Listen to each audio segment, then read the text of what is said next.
Hapon mga kabayan ko, Ron's TV Vlog. At ito na nga po yung update dito no, sa mga parang rock formation parang dinidesign nila. Parang may ginagawa sila itong disenyo. Makapansin natin yung mga bato dyan sa gitna. Ayan. Tapos dito sa gilid, ayan, dinisenyo na nila, no, ayan. Okay.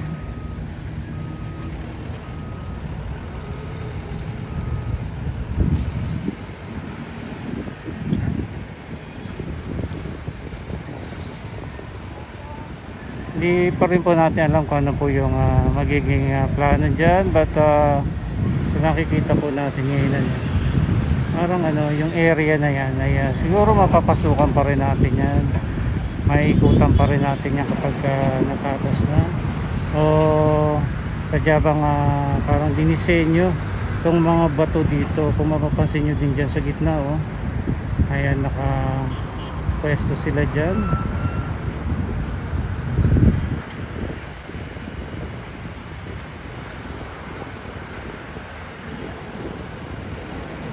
Ayan naman po yung engineer na foreigner, no, nag-supervise po dyan.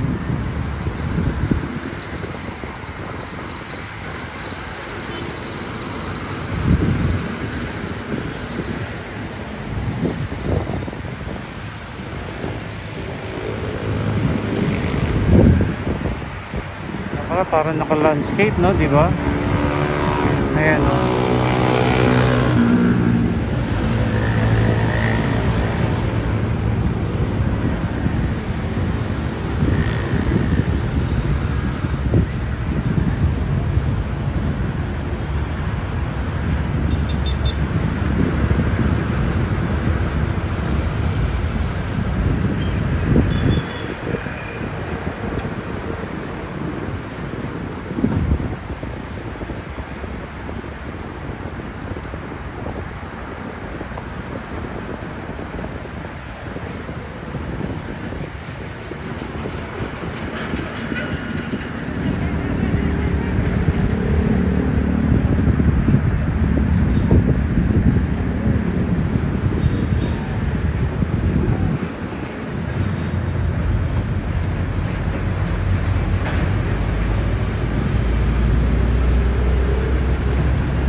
Tapos ito na po yung progress ginagawa nila rin kapag tatambak ng black sand, ano.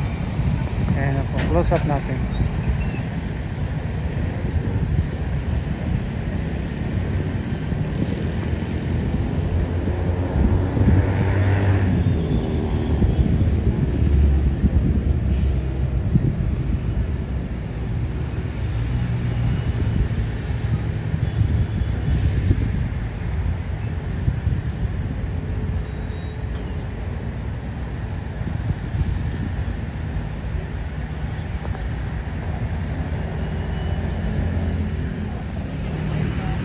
Kaya po punta tayo na sa kabila.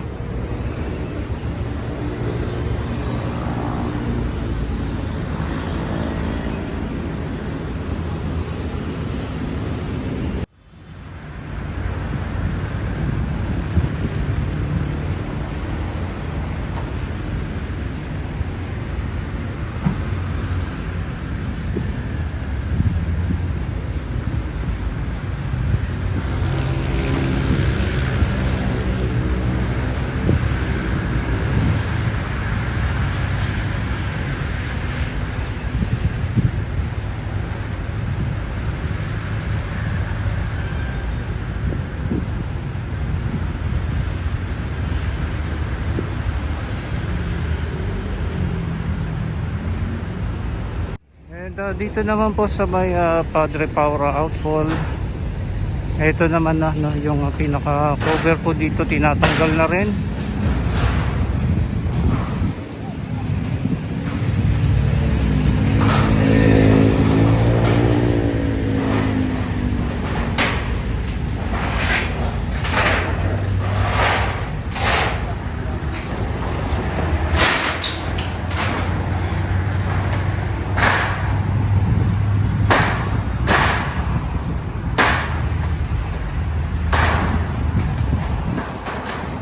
Tapos once again mga kababayan, ito nga pala yung ano, bicycle rack saka vertical garden.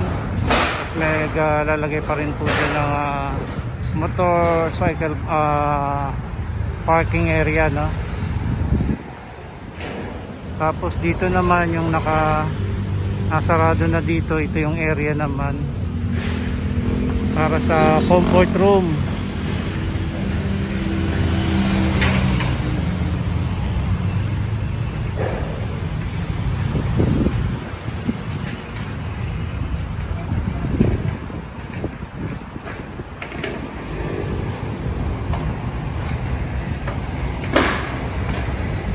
Excited na rin po tayo, no, sa magiging progress dito.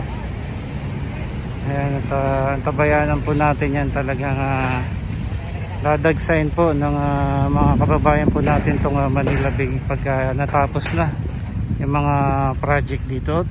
Ito po, nag-ayos sila pala ng mga tubo dito.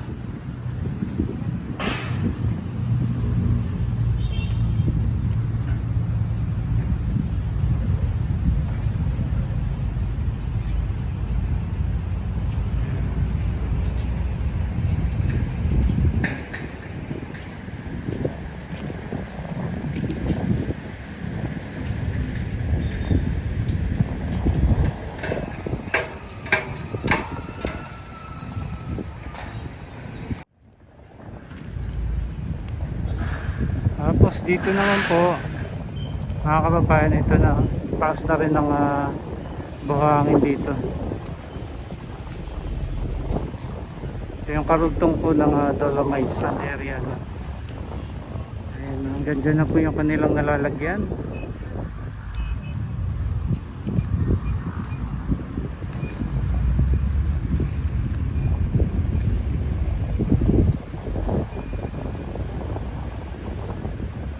Taas na, no?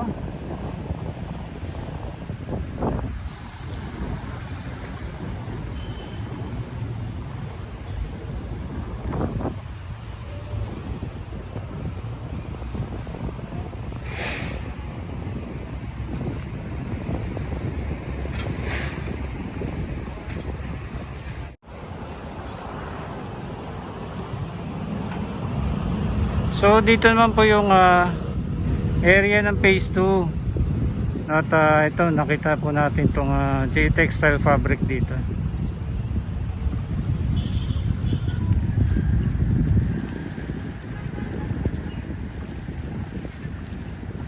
So naka-ready na po ito, no, para tabon po dito ng black sand. Tapos dito naman po silipin natin yung ano. Ito na, oh, yung kanilang nalalagay na buhangin dito sa may sibol.